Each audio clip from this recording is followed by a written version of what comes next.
Good morning, good afternoon, good evening. Welcome to Raven's Readings. I will be reading to you from The Tower Treasure. It's from 1927, the first in a series of Hardy Boy novels written under the pseudonym Franklin W. Dixon. The two teenage boys, Frank and Joe, worked together as a detective team, amateurs still, but occasionally assisting their father, Fenton Hardy, a private investigator. I do readings twice a week. If you subscribe to my Substack newsletter, you'll get notified of my updates as soon as they're ready. If you enjoyed this reading or have other classics you'd like to hear, leave me a comment. Last episode, the thief's dying words were that the treasure was hidden in the old tower, so the Hardy boys are off to the Tower Mansion. Will they find the stolen goods? Chapter 17. The Search of the Tower. When the Hardy boys reached Tower Mansion that morning, the door was answered by Herd Applegate himself. The tall, stooped gentleman peered at them through his thick-lensed glasses. In one hand he held a sheet of stamps, for it was his custom to devote the mornings to his collection. "Yes," he said testily, for he was annoyed at being disturbed. "What do you boys want here at this hour of the day?" "You remember us, don't you?" asked Frank politely. "We're Mr. Hardy's sons." "Fenton Hardy, the detective? Are you his boys?" "Yes, sir." "Well, what do you want?" "Sir, we'd like to look through the old tower, if you don't mind. We've got a new clue about the robbery you had here a while ago." "Want to look through the old tower? Of all the impudence! What do you want to look through the tower for? And what has that got to do with the robbery?" "Well, we have evidence that leads us to believe the jewels and bonds were hidden in the tower by the thief." "Oh, you have evidence, have you?" The old man peered at them closely. "It's that rascal Robinson, I'll warrant. He hid the stuff there, and now he's put you up to going and finding it, just to clear himself." The Hardy boys had not considered the affair in this light, and they gazed at Mr. Applegate in consternation. At last Joe found his tongue. "Mr. Robinson isn't mixed up in this at all," he said. "The real thief was found. He said the stuff was hidden in the old tower.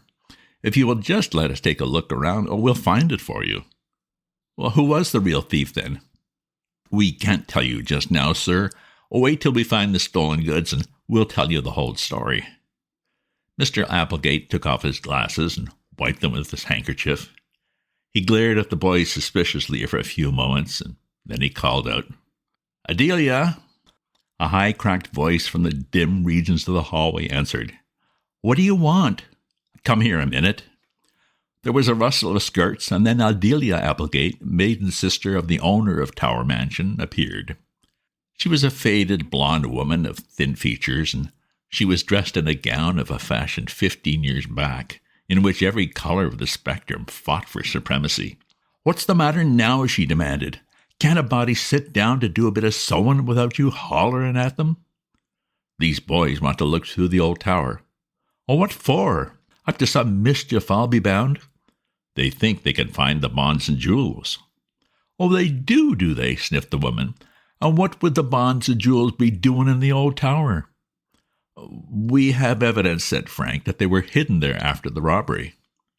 Miss Applegate sniffed again and viewed the boys with frank suspicion. "As if any thief would be fool enough to hide them right in the house they robbed." "These are Mr. Hardy's boys," explained Herd Applegate. "He's the big detective, you know." "All detectives," said Miss Applegate, "are nosy, always prying into others' affairs." "We're just trying to help you," put in Joe politely. "Go ahead, then, go ahead," said Miss Applegate with a sigh. "Come around at this hour of the morning disturbing honest folks, and go ahead and tear the old tower to pieces if you like, but I'll be bound you won't find anything. It's all foolishness. You won't find anything." Consent having been given, Herd Applegate led the way through the gloomy halls and corridors of the mansion toward the old tower. He was inclined to share his sister's view that the boys' search would be in vain. "Might as well save yourself the trouble," he declared. "You won't find anything in the old tower. If anything was hidden there, it's been taken away by this time." "We'll make a try at it anyway, Mr. Applegate." "Okay, but don't ask me to help you. I've got better things to do. I just got some new stamps this morning, and you interrupted me when I was sorting them out. I've got to get back to my work." The man led the way into a corridor that was heavy with dust. It had not been in use for a long time, and it was bare and unfurnished. Leading off this corridor was a heavy door. It was unlocked, and when Mr. Applegate opened it, the boy saw a flight of stairs lay beyond. "There you are," he said. "Those stairs lead up into the tower. Search away. You won't find anything." "I hope we do, Mr. Applegate," said Frank, "and I'm pretty sure we shall." "Ah, yes, boys are always going to do wonders. Go ahead, live and learn, waste your time." And with this parting shot, Herd Applegate turned and hobbled back down the corridor, the sheet of stamps still in his gnarled hand. He was muttering to himself as he departed. The Hardy boys looked at one another. "Not very encouraging, is he, Frank?" "Not a bit of it. But it will be so much the better for us if we get this stuff back for him. He won't think we're wasting our time then." "Right. Let's get up into the tower. I'm anxious to start." The tower was about 5 stories in height as compared with the rest of the mansion, which had but 3 stories. The lower floor was empty. The floors and walls were heavy with dust. Frank and Joe first examined the stairs carefully for footprints, but there were none to be seen. "That seems queer," remarked Frank. "If Jackley had been here within the past month, you'd think his footprints would still show. By the appearance of this dust, there hasn't been anyone in the tower for at least a year." "Perhaps the dust collects more quickly than we think," said Joe. "It may have covered his footprints over even within a couple of weeks." An inspection of the ground floor revealed the fact that there was no place where the loot could have been hidden, save under the stairs, and there was nothing in that place of concealment.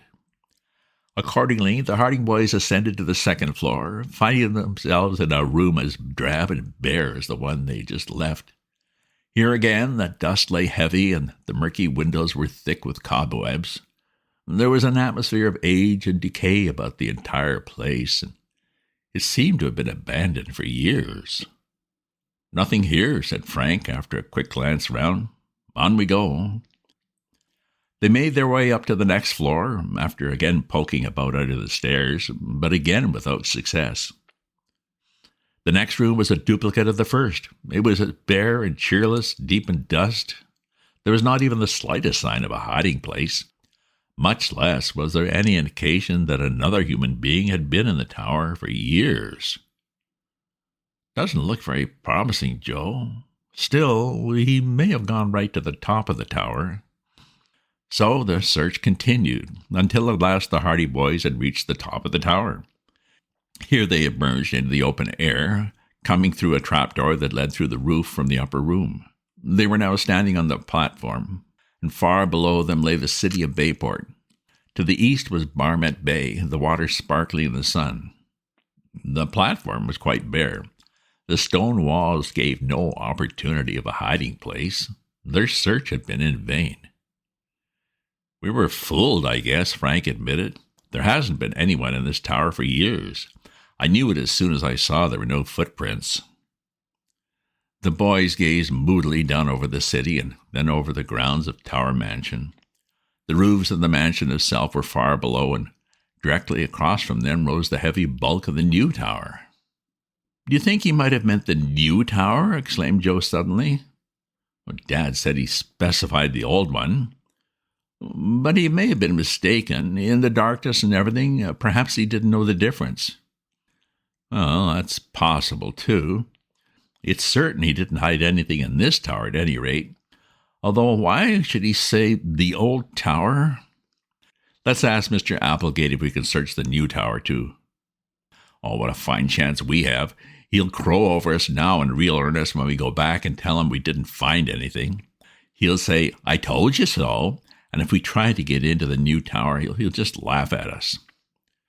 "Well, it's worth trying anyway. We can tell him the whole story about Jackley. That ought to convince him." Disappointed, the Hardy boys descended through the trap door, and then made their way down through the tower until at last they were in the long, gloomy hall again. Their clothes were covered with dust, and their hands and faces were grimy. Slowly they trudged back into the main part of the mansion again, and there they met Adelia Applegate, who popped out of a doorway as they were passing and cackled with delight. "So these are the fine boys who are going to find the stolen stuff for us, eh?" she exclaimed in her cracked voice. "Oh, so these are the boys who were so sure was hidden in the old tower? Well, well, and they didn't find anything after all." "I'm afraid we didn't, Miss Applegate," Frank answered with a smile.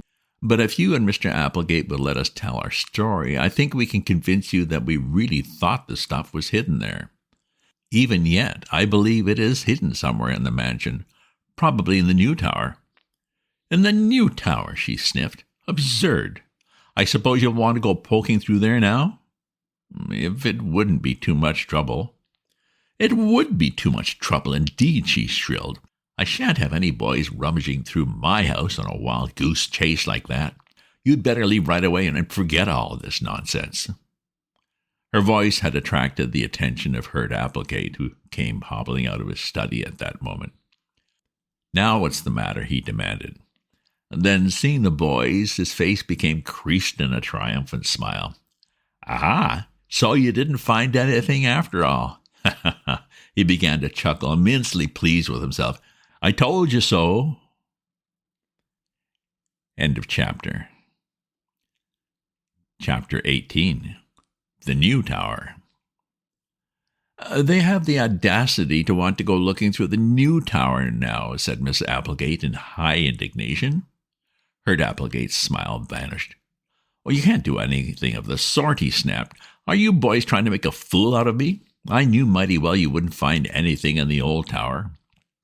"And we were pretty sure we would," answered Frank. "Listen, Mr. Applegate, we'll be fair with you. We'll tell you exactly why we wanted to make this search." "Well, go ahead and tell me. Why didn't you tell me before?" "Because we wanted to work this out ourselves as far as possible. But the information we had came from the man who stole the jewels and the bonds." "What? Has he been caught?" "He was captured, but he'll never come to trial." "Did he escape again?" "He escaped by death. The thief is dead." "Dead? What happened?" asked Herd Applegate excitedly. "Well, his name was Red Jackley, and he was a notorious criminal. He was tracked down by our father, and when he tried to escape on our railroad handcar, he got into a smash-up, and he was fatally injured. But before he died, he admitted robbing the Tower Mansion." "He admitted it? He confessed?" "He confessed everything." "I don't believe it," sniffed Adelia Applegate. "Nothing will ever convince me that it wasn't that rascal Robinson." "Jackley confessed the whole business," Frank persisted. "And on his deathbed he said that he hadn't been able to get away with the loot, that he had hidden it." "Where?" "In the old tower." "And it isn't there?" "Joe and I have just searched the place high and low. This stuff isn't there. And from the fact there are no footprints or marks of any kind in the dust, I don't think anyone has been in the place for a long time." The old man nodded. "Well, the old tower has been closed for years." So we thought," Joe interjected, "that he might have been mistaken and that he had really hidden the stuff in the new tower instead." Herd Applegate rubbed his chin meditatively. His manner towards the boys had undergone a change, and it was evident that he was impressed by their story. "So this fellow confessed to the robbery, eh?" "Yes, he admitted everything. He was a man who once worked around Bayport, and he knew this locality pretty well. He had been hanging around the city for some days before the robbery." "Well," said Applegate slowly, "if he says he hid the stuff in the old tower and it isn't there, he must have meant the new tower, just as you say." "Will you let us search it?" "I'll do more than that. I'll help you. I'm just as anxious to get the jewels and bonds back as anybody." "All nonsense," declared Adelia Applegate. "It's all a pack of falsehoods. I don't believe a word of it." Now, Adelia," said her brother soothingly, "these boys may be right after all. It won't hurt to take a look around at any rate." "And much you'll find, I'm sure," she said. "I declare, Herd Applegate, you're just as bad as those boys are." Maybe," he answered, but I'm going to help them search the new tower anyway." "Well, just don't ask me to brush the dust off your clothes when you get back," she said, "for that's all you'll get, dust, nothing more. The jewels and bonds are no more in the new tower than they are back in the safe right now." "Well, all right, Adelia. Perhaps you're right. But it won't hurt to make a search anyway. Come on, boys." With that, Herd Applegate led the way down the hall and opened the door leading to a corridor that extended toward the new tower. Frank and Joe, tingling with excitement, followed. Although the new tower had been built just a few years back, and although its rooms had been furnished, it had been seldom occupied, save on the rare occasions when the Applegates had visitors from the city. The new caretaker, employed to replace Robinson, was a lazy and slovenly fellow who did not bother to extend his duties to the tower, knowing that the Applegates seldom went near that part of the mansion, and realizing that any laxity in his duties in that respect would scarcely be discovered. It came as a surprise to Herd Applegate, then, to find out that the new tower was dusty, that the windows had not been cleaned, and there were cobwebs on the ceilings. In the first room they found nothing, although they rummaged about in all the corners, looked beneath the table, behind the chairs, looked everywhere, in fact. Not until they were quite satisfied that the loot had not been hidden there did they ascend the stairs to the next room, and there again their search was fruitless. Herd Applegate, being a quick-tempered man, fell back into his old mood. The boy's story had convinced him, and he had been even more certain than they that the stolen bonds and jewels would indeed be found in the new tower. But when 2 of the tower rooms had been thoroughly searched without success, his disappointment increased. "Don't believe there was anything in that yarn after all," he muttered as they went up the stairs to the 3rd room. "I don't see why he should lie about it when he confessed," remarked Joel thoughtfully. "Dad told us they admitted not being able to get away with the stuff." "Then where did he hide it?" demanded Applegate. "If he wasn't lying, the stuff must be around here someplace." "Perhaps he hid it a little more carefully than we imagined," put in Joe. "Haven't we hunted carefully enough?" Herd Applegate snapped. In the 3rd room, the search again was in vain. They even inspected the window ledges and tapped the floors and ceiling in the faint hope of finding some secret cupboard that was unknown to them, but the loot was not found. When at last they emerged through the trapdoor in the roof, out onto the top of the rear tower, and found it bare and empty, Applegate could not disguise his chagrin. "Wild goose chase," he snorted. "Adelia was right. I've been made a fool of." "Oh, you don't think we'd make up a story like that, do you, Mr. Applegate?" Frank asked. "I don't see any reason why you should, but there's something wrong somewhere. I've wasted half a morning poking around through this confounded tower, and all for nothing. If that fellow did hide the stuff in one of the towers, someone must have come along and got it. That's the only way I can figure it. He had someone working for him. Or else Robinson found the stuff. Oh, that's more likely. Probably Robinson found the loot right after the robbery, and he kept it for himself." "I don't think he would do that. He's not that kind of man," Joe objected. "What, with all that money in front of him? I wouldn't put it past him for a minute. Where did he get that $900 then? Explain that. He can't, and he won't tell." As they descended the stairs and went back into the main part of the mansion, Herd Applegate elaborated on this theory. The fact that the loot had not been found in the face of Red Jackley's story seems to strengthen his conviction that Robinson had something to do with the affair. "Either Robinson found the stuff and kept it, or else he was in league with Jackley," said Applegate. "He's mixed up in it some way. I'm sure of that." The boys could say nothing. They realized that the theory was probable, although in their hearts they found it hard to believe that their chum's father could have had anything to do with the theft. They were deeply puzzled and tremendously disappointed, for they had been practically certain that the loot would be found. Now they saw that the only consequence of the whole affair was to involve Mr. Robinson more deeply than ever in the mystery.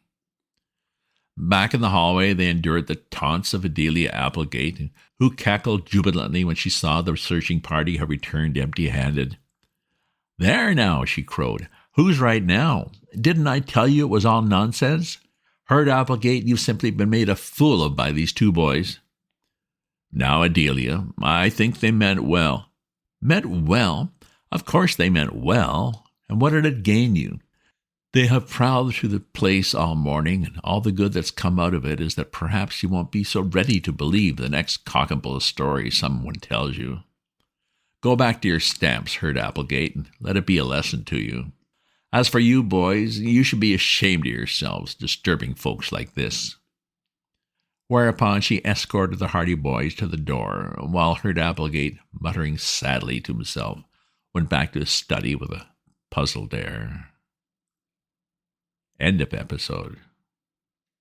Well, so much for the thief's last words. It looks like the treasure is in neither tower. Now what? If you subscribe to my newsletter, you'll get notified of my updates as soon as they're ready. If you enjoyed this reading or have other classics you'd like to hear, leave me a comment. Check out my other posts on my Substack at ravenzoo.substack.com. And remember to share this with your friends. Ta-ta for now.